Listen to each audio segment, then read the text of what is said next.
नमस्कार, मैं हूँ चेतन पाटिल और आप देख रहे हैं आस्क ऑटो गुरु।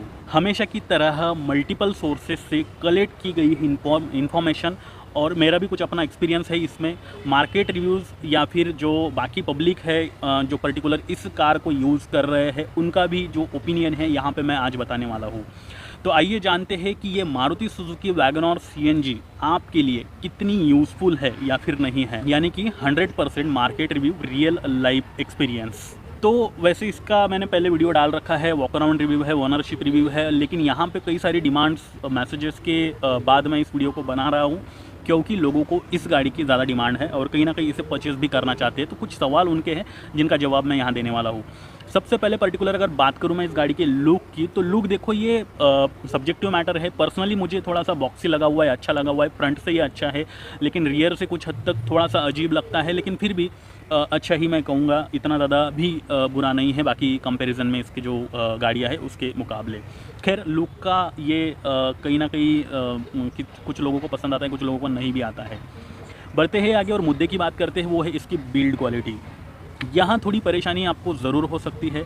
मारुति की गाड़ियों में हमेशा ही बिल्ड क्वालिटी या फिर सेफ्टी का कहीं ना कहीं परेशानी जो है वो रही है, लेकिन ये एक सिटी में चलाने वाली गाड़ी है, सिटी यूजेस के लिए बनी हुई गाड़ी है, तो सिटी में स्पीड भी ज़्यादा नहीं होता है और ऐसे में अगर एक्सीडेंट भी हो गया तब भी मैं कहता हूँ कि गाड़ी आपको कहीं ना कहीं बचा लेगी, सस्टेन कर लेगी। तो यहाँ पे ये वाली दिक्कतें नहीं आने वाली है। अगर आप हाईवे राइडिंग पे जा रहे हो तो फिर संभल के चलाना, 60-70 की के स्पीड पे ही चलाना, तो वहाँ पे ज़्यादा आपको परेशानी नहीं होगी। बिल्ड क्वालिटी मैं कहूँगा इसकी इतनी अच्छी नहीं है। जो प्लास्टिक मटेरियल है, जो यहाँ स्टील मटेरियल है, तो मतलब तरह तरह का यहाँ पे जो यूज़ करा हुआ है, पतरे का मटेरियल कह लो, जो भी है वो कहीं ना कहीं थोड़ा सा कमज़ोर नज़र आता है। फिर भी मैं कहूँगा यहाँ पर अगर आप संभल के चलाओगे बेहतर जो है वो रहेगा आपके लिए परफॉर्मेंस गाड़ी का। उसके अलावा जो फिट इन फिनिशिंग है वो यार काफ़ी अच्छी लगी हुई है। गैप इतने अच्छे नहीं, इतने ज़्यादा दिखते नहीं हैं, पैनल्स गैप इतने नहीं हैं, फिटिंग थोड़ी सी मैं कहूँगा ठीक ठाक है, इतनी बुरी नहीं है, तो वो चीज़ है। इस गाड़ी का जो ओवरऑल कर्व वेट है वो आपको 905 से लेके 1000 किलो केजी तक का मिल रहा है, जो मैं कहूँगा अच्छा खासा है, क्योंकि इसमें प्लेटफॉर्म भी उस तरह से यूज़ करा गया है और जिस तरह से मैंने बिल्ड क्वालिटी का जिक्र किया, इस वजह से भी इस गाड़ी का ग्रॉस वेट और कर्व वेट कहीं ना कहीं रिड्यूस हो जाता है, जो आपको हाईवे राइडिंग में बेनिफिशियल साबित होता है। वही जो इसमें ग्राउंड क्लियरेंस है 170 mm का मिल रहा है। कई सारे लोगों के ये सवाल भी होते हैं कि क्या ये गाड़ी ऑफ रोडिंग लिया जा सकता है, यानी पहाड़ों वाले रास्तों पे, ख़राब रास्तों पे। इंडिया में कुछ जगह अच्छे रास्ते हैं, कुछ जगह थोड़े से ख़राब रास्ते भी आ जाते हैं, गड्ढे वड्ढे, पॉट होल्स, तो क्या ऐसे में भी ये गाड़ी जो है अच्छे खासी सस्टेन कर पाएगी? जी हाँ, बिल्कुल अच्छे से सस्टेन कर पाएगी। 170 mm का ग्राउंड क्लियरेंस से कोई दिक्कत आपको नहीं आने वाली। हाँ, अगर 4 लोग बैठे हैं, हट्टे कट्टे लोग बैठे और बहुत ही ज़्यादा एक्सट्रीम ख़राब रास्ता है तो ही शायद नीचे से कुछ हिट होने का चांस रहेगा, अदरवाइज़ कोई दिक्कत नहीं आने वाली। यहाँ जो मतलब इसका जो इनिशियल पिकअप है, पहले तो ये गाड़ी पेट्रोल से स्टार्ट होती है और फिर उसके बाद अपने आप जो है शिफ्ट हो जाती है सीएनजी पे। तो पर्टिकुलर अगर सीएनजी की मैं बात करूँ, गाड़ी चल रही है, ब्रेक लगाया आपने और फिर अचानक से उठाना पड़ा, तब भी ये गाड़ी आपको बेहतर जो है पिकअप दे देती है, आपको कमी महसूस नहीं होती है, यानी कि ऐसा महसूस नहीं होता है कि ये सीएनजी कार है जिस वजह से पिकअप में थोड़ी दिक्कतें आएगी। हाँ, मैं कहूँगा पेट्रोल के मुकाबले तो डेफिनेटली आपको थोड़ा सा कम ही मिलेगा, लेकिन अगर सीएनजी ही आप यूज़ कर रहे हो, पहले भी कर रहे थे, अब भी कर रहे हो, तो पहले जो वाली थी आपकी उसके मुकाबले तो ये आपको अच्छा खासा इनिशियल पिकअप महसूस करा देगी और कमी कहीं पे भी नहीं लगेगी। इस गाड़ी का जो ओवरऑल टर्निंग रेडियस है वो 4.7 मीटर आई गेस इतना ही कुछ रहेगा। व्हील बेस भी इसका कुछ 2435 mm का आता है। तो वैसे टर्निंग रेडियस कई सारी चीज़ों पे आधारित होता है, जैसे विड्थ है, फिर टायर्स की साइज़ है, फिर तो वो है टर्निंग रेडियस। यहाँ देख लिया जाए तो सिटी राइडिंग के लिए, जी हाँ, मैंने जो पहले ही कहा कि ये सिटी राइडिंग के लिए बनी हुई है, सिटी ड्राइविंग के लिए बनी हुई है। सिटी में तो आपको कोई दिक्कत नहीं है, कम जगह में भी ये पार्क हो जाती है और कहीं से भी निकल जाती है, तो यहाँ पे आपको कोई दिक्कत नहीं आने वाली पर्टिकुलर इस गाड़ी के साथ। और जैसे मैंने कहा कम जगह में पार्क हो जाती है, तो वो भी एक अच्छी चीज़ है। बाकी ये टर्निंग रेडियस यानी काफ़ी कम जगह में घूम जाती है। सिटी में आपको इजीली मोड़ने में, कहीं से टर्न लेने में काफ़ी जो है हेल्पफुल ये साबित होती है। अब अंदर चलते हैं और देखते हैं कि इसके सीटिंग अरेंजमेंट किस तरह से करी गई है। वैसे मैं बता दूं, यहाँ 5 लोग आराम से बैठ सकते हैं, 5 पर्सन सीटिंग इसकी कैपेसिटी है। सीट एडजस्टेबल तो बिल्कुल भी नहीं है, जो ड्राइवर के लिए होनी चाहिए वो नहीं है। बाकी हेड रेस्ट आपको मिल जाते हैं एडजस्टेबल और नॉन एडजस्टेबल दोनों। तो तो हेडरेस्ट तो चलो अलग बात है, लेकिन बैठने के लिए जब इसमें आपको एडजस्टेबल सीट्स नहीं मिल रही है ड्राइवर के लिए पर्टिकुलरली, तब भी आपको इसमें काफ़ी अच्छे से, अगर आपकी हाइट 5.6, 5.7, इनफैक्ट 5.78 भी आपकी जो साइज़ है, हाइट है, वो भी रही, तभी आप आराम से बैठ पाओगे इसमें। और जो हेडरूम है वो भी ड्राइवर के लिए काफ़ी अच्छा यहाँ लगा हुआ है, इतना ज़्यादा कम नहीं है। मेरी जितनी हाइट है तो कोई दिक्कत नहीं है, आप बिल्कुल आराम से इस गाड़ी को चला सकते हो। मेरी हाइट 5.5 समथिंग कुछ है, तो इस हाइट के बंदों को तो कोई दिक्कतें नहीं हैं। सीट एडजस्टेबल नहीं है, तो आपको जो क्लच पैड है या फिर ब्रेक है उनको दबाने में अगर ज़्यादा बड़ी हाइट है आपकी तो कहीं ना कहीं दिक्कतें आती है। शॉर्ट हाइट है तब भी दिक्कतें आती है, थोड़ा आगे होकर बैठना पड़ता है शॉर्ट हाइट वालों को, तो वो है। इसके अलावा जो आपका को ड्राइवर है उसके लिए कोई दिक्कत नहीं है, बेहतर सीटिंग यहाँ मिल रही है। पीछे की सीट पे अगर देखें तो 2 अडल्ट 1 बच्चा आराम से बैठ जाता है इस पर। थाई सपोर्ट भी कहीं ना कहीं अच्छा खासा यहाँ मिल रहा है सभी के लिए। मैं कहूँगा बैक रेस्ट भी ठीक ठाक है, इतना ज़्यादा बुरा नहीं है, और ना ही इंक्लाइन है और ना ही डिक्लाइन है, ज़्यादा झुका हुआ नहीं है, तो लंबी दूरी आराम से तय कर सकते हो। जो बीच में हम्प आता है तीसरे बंदे के लिए बीच में जो बैठता है वो भी इतना ज़्यादा नहीं है, मैं कहूँगा ये भी बेहतर है, तो यहाँ पे भी आपको दिक्कतें नहीं आने वाली। बच्चा ही बैठ पाएगा पीछे, अडल्ट नहीं बैठ पाएगा, तो 2 बंदे अगर कंफर्टेबली कहीं जाना चाहते हैं तो आराम से जा सकते हैं। पीछे की बात मैं कर रहा हूँ, आगे 2 और पीछे 2, उसके साथ अगर 5वां कोई बैठ रहा है तो फिर पिछले लोगों को थोड़ी एडजस्टमेंट जो है वो करनी पड़ सकती है। इसके अलावा बाकी गाड़ी बेहतर ही है सीटिंग के मामले में भी।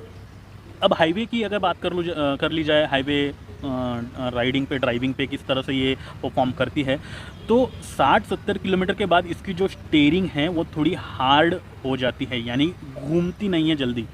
ये चीज़ अच्छी भी है और बुरी भी है। अच्छी इसलिए है क्योंकि कॉन्फिडेंस आ जाता है, गाड़ी की अगर स्टीयरिंग ज़्यादा लूज़ रही, बुरी इसलिए लूज़ अगर रही तो फिर वो कहीं ना कहीं पकड़ के बैठना पड़ता है आपको और काफ़ी अटेंशन रखना पड़ता है। बाकी अगर हार्ड रही तो आप अपने हिसाब से एक हाथ से भी इसे जो है घुमा सकते हो, फिरा सकते हो, टर्न ले सकते हो, कट मार सकते हो, कट मत मारना भाई डेंजरस है, तो वो चीज़ें हो सकती है। बाकी 4 लोगों के साथ भी ये गाड़ी आराम से जो भी है कहीं पे भी खींचा तनाव महसूस नहीं होता है, जा सकती है, आ सकती है। और इसका 60-70 के बाद मैं कह रहा हूँ जैसे कि अच्छी खासी ये परफॉर्म करती है। बाकी इसका टॉप स्पीड तो वैसे 90-100 प्लस भी ये चली जाती है। 80 के बाद कहीं ना कहीं बीप सी नज़र आती है, टुक टुक करने लग जाती है अंदर, जो कि रिमाइंडर होता है आपको हाई स्पीड मत लेके जाओ करके, तो वो है। बाकी हाईवे पे भी इसका परफॉर्मेंस काफ़ी अच्छा रहा है, चाहे चढ़ान हो, चाहे ढलान हो, चाहे जो भी हो, ख़राब रास्ते हो, अच्छे रास्ते हो, नो प्रॉब्लम। तो यहाँ पे भी ये गाड़ी अच्छा जो है सस्टेन कर लेती है हाईवे पे, चाहे 2 लोग हो चाहे 4 लोग हो। इस गाड़ी की पूरी हैंडलिंग को बेहतर बनाने का काम इसके टायर्स भी करते हैं। यहाँ फ्रंट और रियर दोनों साइड में आपको 155/80 सेक्शन के R13 इंचेस के जो टायर्स है वो मिल रहे हैं, जिस वजह से आप कॉर्नरिंग मैं कहूँगा थोड़ी बहुत ही आप पॉसिबल है यहाँ पे, इतनी ज़्यादा मत करना, क्योंकि गाड़ी कॉम्पैक्ट है और कहीं ना कहीं डेंजरस भी साबित हो सकती है। मैंने तो पर्सनली ट्राई नहीं की, मार्केट में जिन लोगों से मैंने बातें करी कहीं ना कहीं उन्होंने कहा कि हाँ ठीक ठाक सा परफॉर्मेंस आपको कॉर्नरिंग में मिल सकता है, यानी कि अगर घाट है और गाड़ी स्पीड में है और आप घुमाना चाहते हो उसे तो स्पीड कम करके ही घुमाना। टायर्स तो अच्छे हैं लेकिन फिर भी मैं कहूँगा यही सजेशन है। इस गाड़ी में आपको जो इंजन मिल रहा है 1 लीटर का इंजन, यानी कि 998 सीसी का 3 सिलेंडर इंक्लाइन सीएनजी इंजन मिल रहा है, जो 58 बीएचपी की पावर जनरेट करता है, 78 एनएम का टॉर्क जनरेट करता है।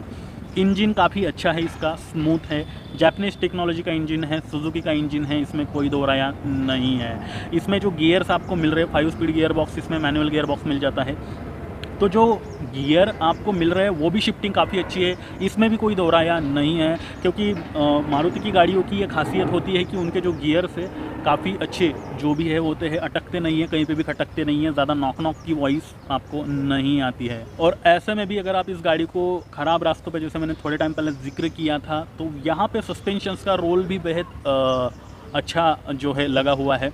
सस्पेंशंस इस गाड़ी में मैं कहूँगा अच्छे हैं। अगर 4 लोग बैठे हैं तो सस्पेंशंस थोड़े से ज़्यादा नीचे झुक जाते हैं, और अगर 2 ही लोग हैं आगे तो फिर सस्पेंशंस बेहद ही ज़बरदस्त आपको परफॉर्मेंस जो है उनका प्रोवाइड करते हैं। किसी भी गाड़ी का सबसे ज़्यादा इंपॉर्टेंट पार्ट होता है वो है उसकी ब्रेकिंग। वैसे इसमें आपको स्टैंडर्ड ABS EBD सारे जो फीचर्स है वो मिल रहे हैं, ब्रेकिंग्स में भी ये चीज़ें मिल रही है आपको, तो मैं कहूँगा ब्रेकिंग इसकी अच्छी है। अगर आप 60-70 किलोमीटर इसके कम में चलाते हो तो ब्रेक इंस्टेंटली आपको जो है कवर कर लेता है। लेकिन अगर उसके ऊपर आप जाते हो, मतलब जैसे 80 है, 90 है, 100 किलोमीटर है, कुछ लोग तो मैंने देखा है 110 किलोमीटर पे भी लेके गए इसको स्पीड पे, तो ऐसे में फिर इसकी ब्रेकिंग आपको इतनी अच्छी सपोर्ट नहीं करती है। ABS CBD है मैं मानता हूँ, लेकिन फिर भी रुकने में जो इंस्टेंट रुकनी चाहिए वो तो कोई भी गाड़ी नहीं रुकती इंस्टेंट, लेकिन ये रुकने में जितना टाइम लेती है उतने में कहीं ना कहीं आपको कॉन्फिडेंस लूज़ हो जाता है और इंस्टेंट सामने कोई आ जाता है। भाई इंडिया में रहते गाय भैंस बैल कुत्ता बिल्ली कुछ भी आ सकता है सामने, इंसान ही क्यों ना हो आ सकता है। तो ऐसे में ब्रेकिंग मैं कहूँगा इतनी अच्छी नहीं है इसकी। अगर आप 60-70 किलोमीटर पर चल रहे हो तो इसके जैसी ब्रेकिंग फिर आपको इसी में मिलेगी, ये बेहतर साबित होती है। हाई स्पीड पे किसी भी गाड़ी की ब्रेकिंग इतनी अच्छी साबित नहीं होती है, यहाँ पे भी वो दिक्कत आपको आनी है। डार्क नाइट में जब आप इसे चलाने को लेके जाते हो तो इसमें हैलोजन हेडलैम्प मिलता है और मारुति के हेडलैम्प्स नाइट में बेहतर परफॉर्मेंस करते हैं, बेहतर परफॉर्म अपना प्रोवाइड करते हैं। यहाँ पे भी आपको दिक्कतें नहीं आती है। सामने से बड़ा ट्रक आ रहा हो, चाहे बड़ी ट्रैवल्स हो जिनके 4-4 लाइट्स लगे हुए होते हैं, तब भी आपको रास्ता अच्छे खासा दिखता है, इतनी ज़्यादा परेशानी आपको नहीं होती है। इस गाड़ी में ओवरऑल 60 लीटर का जो फ्यूल टैंक्स कैपेसिटी वो मिल रही है, CNG के साथ तो आ रही है। इसमें आपको CNG का अगर मैं माइलेज बताऊँ तो लगभग 22 से 25 के बीच में मिल जाता है। अगर आप सिटी में चलाते हो तो 1-2 किलोमीटर आगे पीछे, लेकिन हाईवे पे आपको 22-25 तक का माइलेज जो भी है आराम से मिल जाता है अच्छे से चलाने पे। अदरवाइज़ थोड़ा बहुत आगे पीछे ये मिल सकता है और हर किसी को अलग अलग माइलेज मिला हुआ है, तो ये भी डिपेंड करता है आप लोगों की ड्राइविंग स्किल पे। प्राइसिंग की बात कर ली जाए तो 5,85,000 5,85,000 से स्टार्टिंग है इसकी, ये एक शोरूम की प्राइस है। बाकी ऑन रोड ये कुछ और भी जा सकती है, आप आपके नज़दीकी सिटी में जो भी नज़दीकी शोरूम है वहाँ पे जाके इसकी जो प्राइस है पता कर सकते हो। अब बात करते हैं मुद्दे की, वो है सर्विस नेटवर्क और फिर इसके स्पेयर पार्ट अवेलेबिलिटी की, क्योंकि ये भी सवाल मुझसे पूछा गया था। और देखो यार, मारुति सुजुकी 50% इसकी मार्केट शेयर है इंडिया में, जो ऑटोमोबाइल इंडस्ट्री है उसमें, क्योंकि 50% अगर मारुति बेच रहा है तो 50% बाकी लोग बेच रहे हैं। मतलब अकेले के इतने शेयर्स है इस इंडस्ट्री में, ऑटोमोबाइल इंडस्ट्री में कार बेचने के। तो जाहिर सी बात है इसकी सर्विस नेटवर्क बेहद ही ज़बरदस्त है, काफ़ी अच्छी है। गांव खेड़ों में भी इसके स्पेयर पार्ट आपको अवेलेबल हो जाते हैं। छोटे से छोटे बड़े से बड़े मैकेनिक को इसके काम आ जाते हैं, तो कुछ ख़राब हो जाता है तो वहीं पे वो रिपेयर करने लग जाता है। बाकी जो बड़े बड़े गाड़ियाँ जो ब्रांड्स है अलग अलग, मैं नाम नहीं लूँगा, कुछ ब्रांड्स की तो अवेलेबल नहीं हो पाती है। कुछ लोग ब्रांड्स का सर्विस नेटवर्क भी मैं कहूँगा ठीक ठाक है, इतना अच्छा भी नहीं है, लेकिन यहाँ पे आपको दिक्कतें नहीं आने वाली है। मेंटेनेंस कॉस्ट भी आपको लगभग 1000 से 1500 1500 के बीच में कहीं ना कहीं आ सकती है। तो ये डिपेंड करता है काम कितना बड़ा है उसके ऊपर, तो वो है। बाकी यहाँ पे और अगर आपके कुछ सवाल है तो प्लीज़ कमेंट में ज़रूर पूछना, संडे कमेंट बॉक्स में आपके उन सवालों के जवाब भी दे दिया जाएगा। लेकिन आगे बढ़ते हैं और बात करते हैं मोरल की, किन लोगों के लिए गाड़ी बनी है। इतनी सारी चीज़ें मैंने बताई तो फिर आपने सोचा ही होगा कि आपके लिए बनी भी है, फिर नहीं।